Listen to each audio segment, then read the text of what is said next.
Ons gaan vanmôre voort met ons reeks uit die boek Jona. Ons maak eintlik vanoggend klaar daarmee.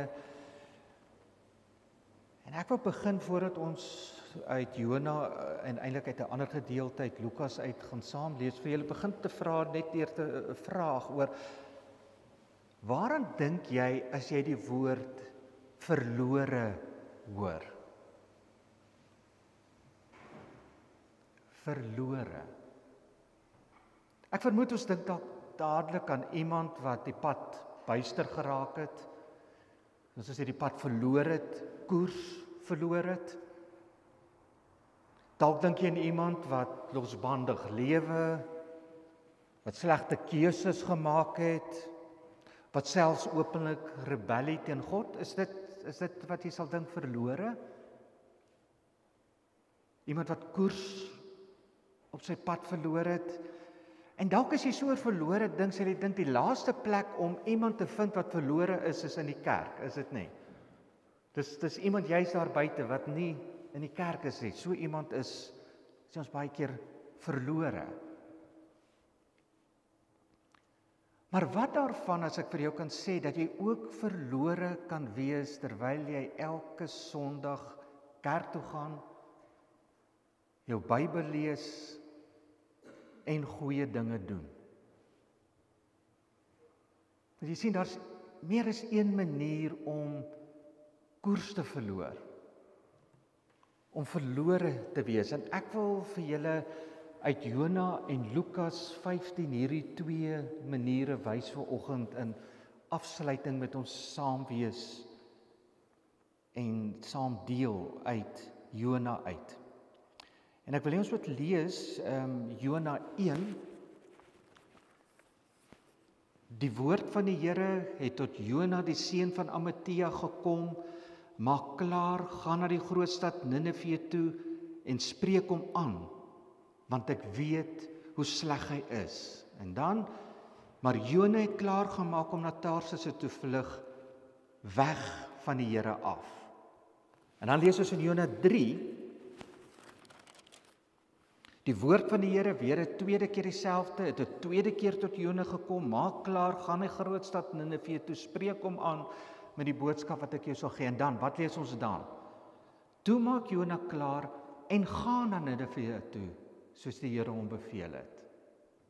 OK, hou dit vas. Lukas 15 het ons die baie bekende verhaal van die verlore seun. En soos ons vanoggend eintlik gaan ontdek, die twee verlore seuns. Verder het Jesus gesê, Lukas 15 vers 11, daar was 'n man wat twee seuns gehad het. Die jongste seun het vir sy pa gesê: pa, gee my die deel van besittings wat my toekom. En hy het die goed tussen hulle verdeel. Nie lank daarna het die jongste seun alles tot geld gemaak en van die ouer huis af na 'n ver land vertrek. En dan weet ons wat met hom gebeur het. Maar die oudste broer het by die huis gebly. En eendag toe hy nog in die veld was, vers 25, het hy teruggekom en naby die huis hoor hy die musiek en die singery. Hy roep toe een van die bediendes nader en vra hom wat aan die gang is. Die bediende antwoord: die broer het gekom en die pa het die vetgemaakte kalf geslag. En omdat hy behoue en gesond teruggekry het, word nou fees gevier. En toe het die oudste seun kwaad geword en hy wou nie in die huis ingaan nie. Twee maniere van verlore wees. In die verhaal van Jona en die gelykenis wat ons sopas gelees het, sien ons dieselfde patroon. In Jona en in die gelykenis is daar een wat weg van God afhardloop. In Jona 1 en 2 sien ons die profeet gaan in die teenoorgestelde rigting wat God hom stuur. En die jongste seun sien ons verlaat sy vaderhuis. En so verloor Jona en hierdie jongste seun koers. Hulle rebelleer, hulle hardloop weg. En is maklik om te sien, hulle is verlore. Maar in Jona 3 en 4 sien ons 'n Jona wat God probeer beheer deur sy gehoorsaamheid. In die gelykenis van hierdie verlore seun sien ons die oudste seun wat by die huis gebly het, die godsdienstige een wat altyd nog alles reg gedoen het, is ook ontevrede met God en sy jonger broer. En hier sien ons hoe Jona in hoofstuk 3 en 4, die godsdienstige gehoorsame Jona en die oudste broer ook hulle koers verloor. Daar's 2 maniere van koers verloor.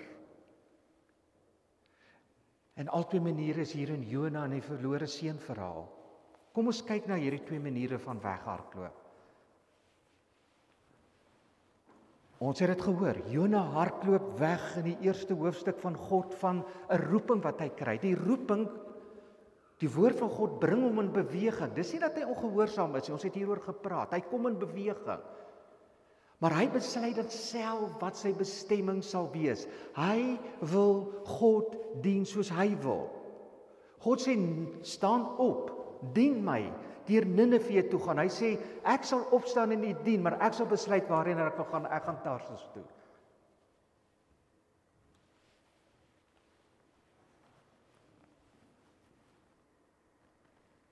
Die jongste seun kom by sy pa en sê, ek wil self besluit hoe ek my lewe wil lewe. Ek wil nie meer hier in pa se huis wees en waar pa oor my skouer loer nie. Ek wil self kan besluit en self dink en self doen. En hy verlaat die ouerhuis. Hoekom is ons soos Jona en soos hierdie verlore seun? Want dit is maar in ons eie lewens ook so. Hoekom? Dikwels omdat ons maar net self baas wil wees van ons eie lewens. Ons wil self besluit. Jy wil self besluit hoe jy wil lewe. In die Jona se geval wil hy self besluit hoe en wanneer dit vir hom gemaklik is om God te dien.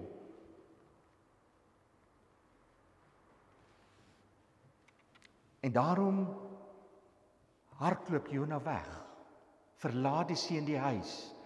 Jona kies vir Tarsus bo Ninive. Die jonger broer kies 'n ver land bo sy pa se huis. Maar weet julle wat lê ten diepste agter hierdie wegbeweeg van God? Weet ten diepste om in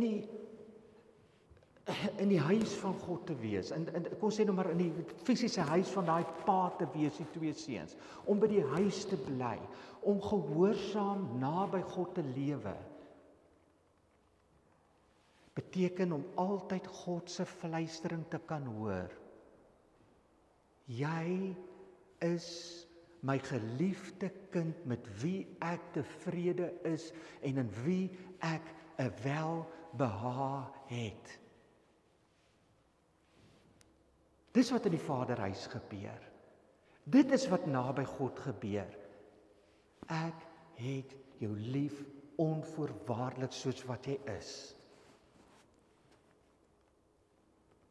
Maar wat doen ons? Ons kan dit nie onvoorwaardelik hoor nie. Ons glo dit nie onvoorwaardelik nie. Kyk maar wat dink jy oor jouself as jy in die spieël kyk. En kyk maar net hoe projekteer ons eie gevoelens en ons eie kwaad en ons eie seer kry en ons eie teleurstellings baie keer op ander mense. Hoekom? Want ons glo nie daardie stem nie. En dit diepste is dit asof ons twyfel of God werklik die beste vir my het. Of hy werklik my belange op die hart dra. En daarom loop ons weg. Ons gaan soek dit op ons eie plek.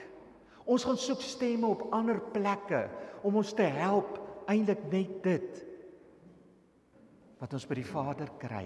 Jy is my geliefde kind.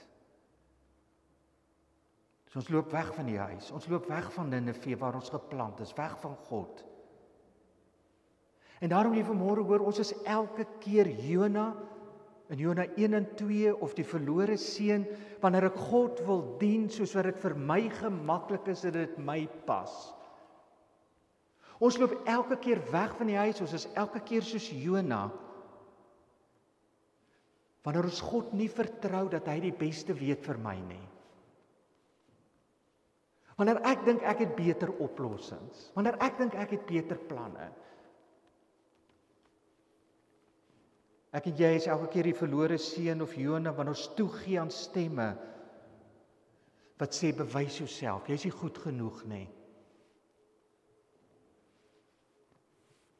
Jy gee elke keer toe om die verlore seun te wees, weg te loop van die huis soos Jona 1 en 2. Wanneer jy dink mense is teen jou. Jy moet jouself bewys. Jy moet liewer na 'n ander plek toe gaan, want in Ninive of by hierdie huis is dit net te swaar. So daar's een manier van verlore wees, en dit is om die plek te verlaat waar jy glo en weet dat God jou sien, jou liefhet en die beste vir jou weet. Maar ons klim op 'n skip. Ons gaan na 'n ver land in die teenoorgestelde rigting. Jona doen dit, die jonger broer dit, en baie van ons doen dit ook. Maar daar's 'n tweede manier van weghardloop. En ons sien dit in Jona 3 en 4 en ons sien dit ook by die ouer broer. Jona is nou die gehoorsame profeet. Die ouer broer is die gehoorsame een wat by die huis bly. Maar beide gevalle is albei besig om eintlik God te wil manipuleer soos hulle dit wil hê. Al is hulle gehoorsaam, al bly hulle by die huis, is hulle agenda eintlik maar nog presies dieselfde as die een wat weghardloop. Ek wil dit eintlik hê soos ek wil. En hoe sien ons dit? Jona is gehoorsaam, hy gaan preek in Ninive, maar toe daai sondige Ninivite tot bekering kom, toe is Jona dikbek. Hoekom? Want hy kan nie glo dat iemand vergewe kan word sonder dat daar reg geskied nie. Hierdie Ninivite was slegte mense en Jona wil hê dat God moet sê hulle is sleg en hulle straf. En as God hulle vergewe, is Jona, die gehoorsame profeet, kwaad. Kyk hy ouer broer. Hy is die gehoorsame ouer broer wat tuis bly tot daai jonger broer by die huis kom en sy vader vir hom 'n fees gee. Wat doen hy? Sy ruggie is styf. Hoe kan sy vader so iemand net vergewende fees gee? Wat van my wat nog altyd getrou gebly het, nooit 'n dag gemis het nie.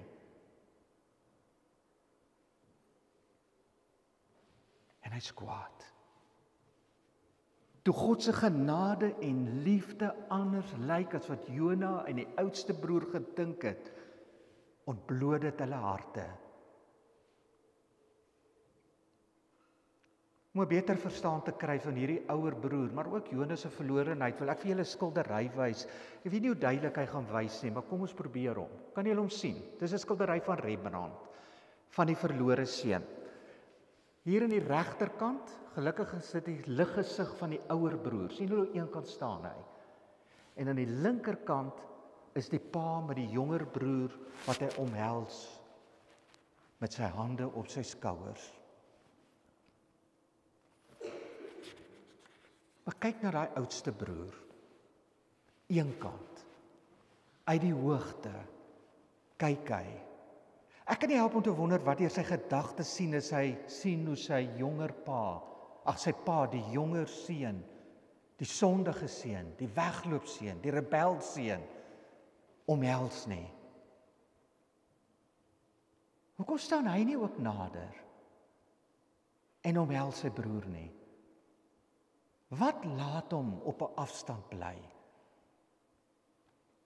Wat laat Jona buite op die stad onder 'n komkommerplant bly terwyl hy sien hoe God se genade op sondige mense uitgegooi word?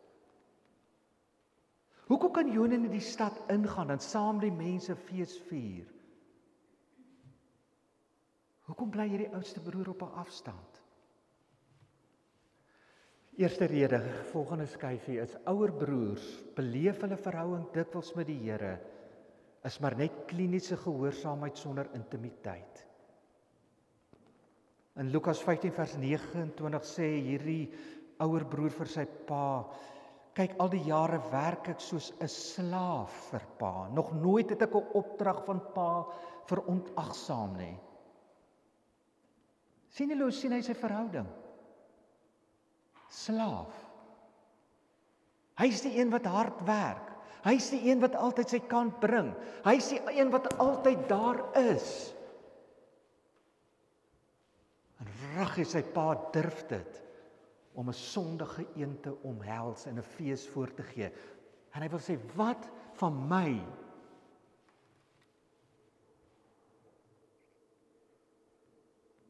Vir die ouer broer gaan dit net om gehoorsaamheid, om die regte ding te doen. Jy werk hard, jy ken jou plek, jy staan op die regte plekke, jy daag op die regte plekke op, jy is getrou. Tot daar genade is vir iemand wat jy dink nie genade verdien nie. Rede 2 hoekom hy op 'n afstand staan. Want ouer broers is geneig om God en ander te blameer as dinge nie uitwerk soos hulle wil nie. In 15 vers 29 sê, en vir my het pa nog nooit eers 'n bokkie gegee sodat ek saam met my vriende kan feesvier nie. Hoor jy die verwyd daar? Nou alles wat ek gedoen het, pa, nog nooit eers 'n bokkie vir my nie. Al het ek gekies om te bly. Al het ek nog altyd getrou opgedaag. Maar toe hierdie wegloop een opdaag, is daar dadelik 'n bokkie vir hom. Hy werk nie so nie, pa.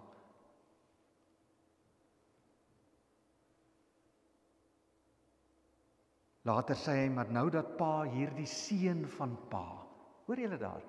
Hierdie seun van pa, hierdie wegloop seun van pa, dis sy skuld dat ek nou ongelukkig is.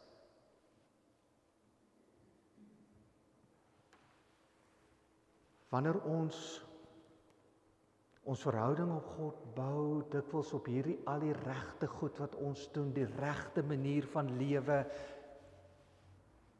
kan dit baie keer wees dat ons genade en sagtheid mis vir die verlore seun, vir die Nineviete.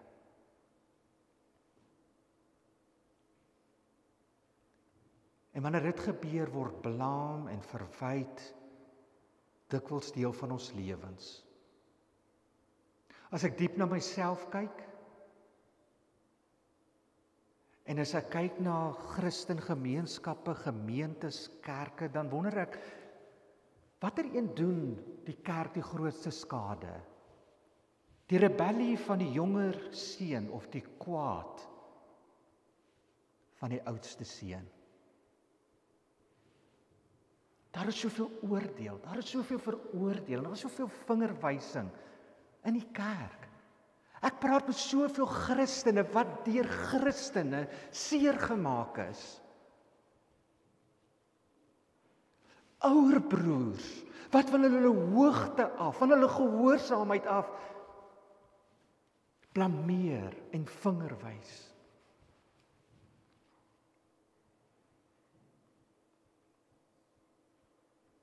Daar's 'n derde rede vir die afstand van die ouer broer. Ouer broers, nee, dis nog eene aan, daar sê hy, hou nie regtig van jonger broers nie. Jona hou nie van die Nineviete nie. Dis vir hom baie beter dat God hulle straf as wat hy hulle moet vergewe en hy hulle inlaat en hy hulle naby hulle toelaat. Ek wonder baie keer hoekom is hierdie jongste broer dalk die eerste plek weg van die huis af. Jy sien, dis nie lekker om saam met 'n oudste broer te lewe wat altyd reg is nie. Altyd die gehoorsame ene is nie.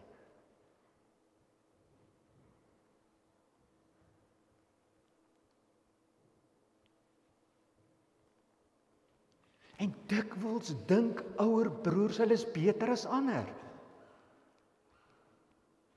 Jona dink hy's beter as die Ninewiete. Die ouer broer dink hy's beter as die jongste broer. Hy het ten minste nie weggeloop nie. En hy kan nie in die vreugde van sy pa deel nie. Want in die hart van die evangelie is wat? Die prentjie van omhelsing, van vergifnis, ook van daai een waarvan die ouer broer nie hou nie. Daai een wat jy dink ek is eintlik beter as jy. Want ten minste ek, maar kyk jy.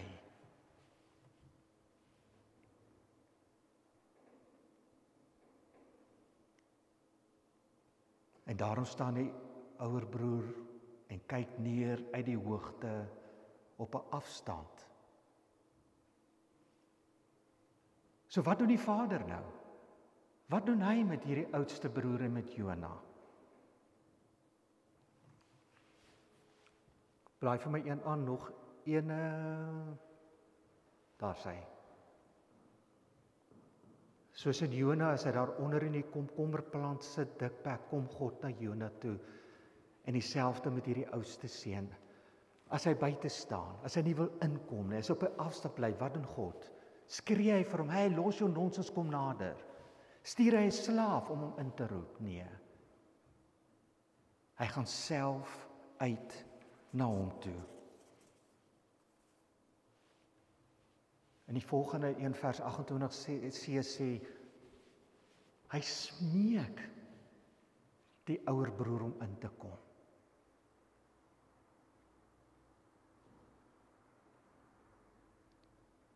Die vader het seker op hierdie punt die reg gehad gesê, as jy dikbek wil wees, as jy nie kan hê ek moet genade aan iemand bewys nie, los dit. Maar hy kom uit na hom toe. Hy smeek hom.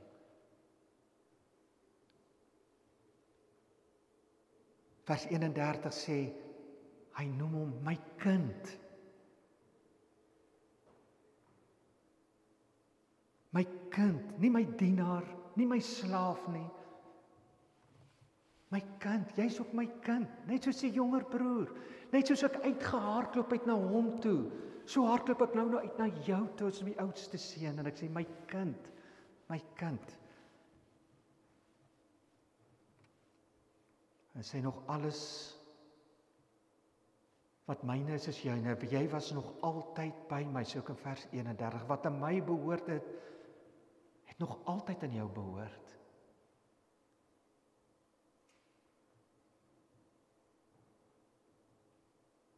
So hier lê die diepste leemte in die oudste seun se hart. Hy was nog altyd in die Vader se huis. Maar hy kan nie die Vader se stem hoor. Hy kan ook nie die Vader se vergifnis vir hom ten volle aanvaar nie. En daarom kan hy iemand anders ook nie vergewe nie.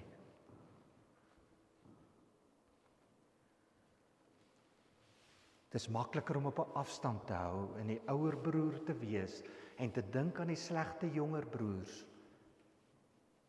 Maar dan staan jy buite. En ons weet nooit of die oudste seun ingekom het. Die verhaal eindig oop. Maar jy hoef nie vir oggend op 'n afstand buite te bly nie. Weet jy hoekom? Want jy het 'n oudste broer. Nie soos die een in hierdie verhaal nie. Jy het 'n ware oudste broer. Jesus, wat sy woonplek verlaat het om jou te gaan soek, want dis eintlik wat oudste broers doen. Hulle gaan soek die jonger broer en daarom is Jesus die voorbeeld van die ware ouer broer.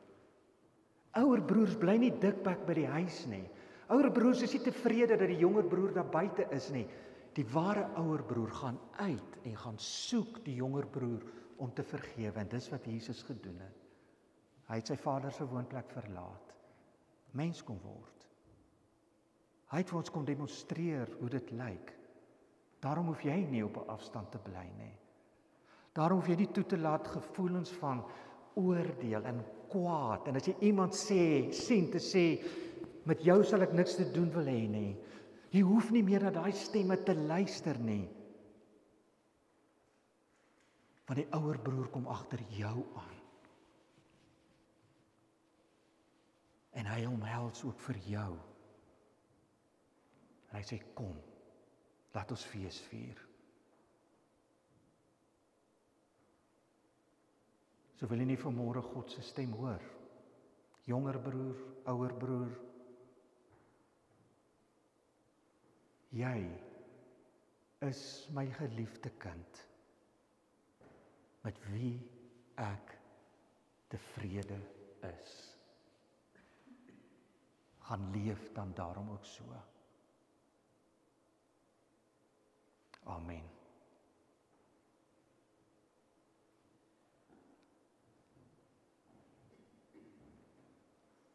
Dankie Here vir u liefde, vir wegloop, kinders vol rebellie, opstand, teenstand,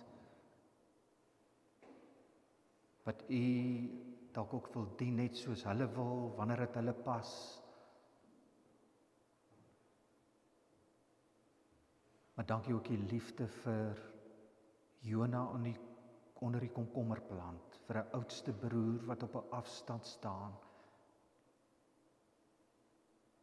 Dankie dat u ons nie los nie.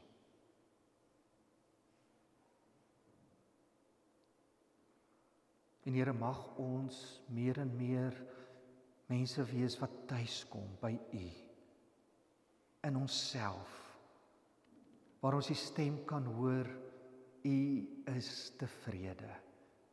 Ek is volkome vergewe. Ek is ten volle geliefd, onvoorwaardelik. En daarom kan ek ook so gaan lewe. Mag hierdie ruimte word waar ons ook meer en meer tuis sal kom, veilig sal voel. U stem sal hoor wat ons bly roep, kom huis toe. Mag ons 'n gemeenskap word waarin ons soos oudste broer sal uitgaan en ons jonger broers gaan haal, hulle omhels en terugbring na die Vaderhuis. Ons bid dit in Jesus naam. Amen.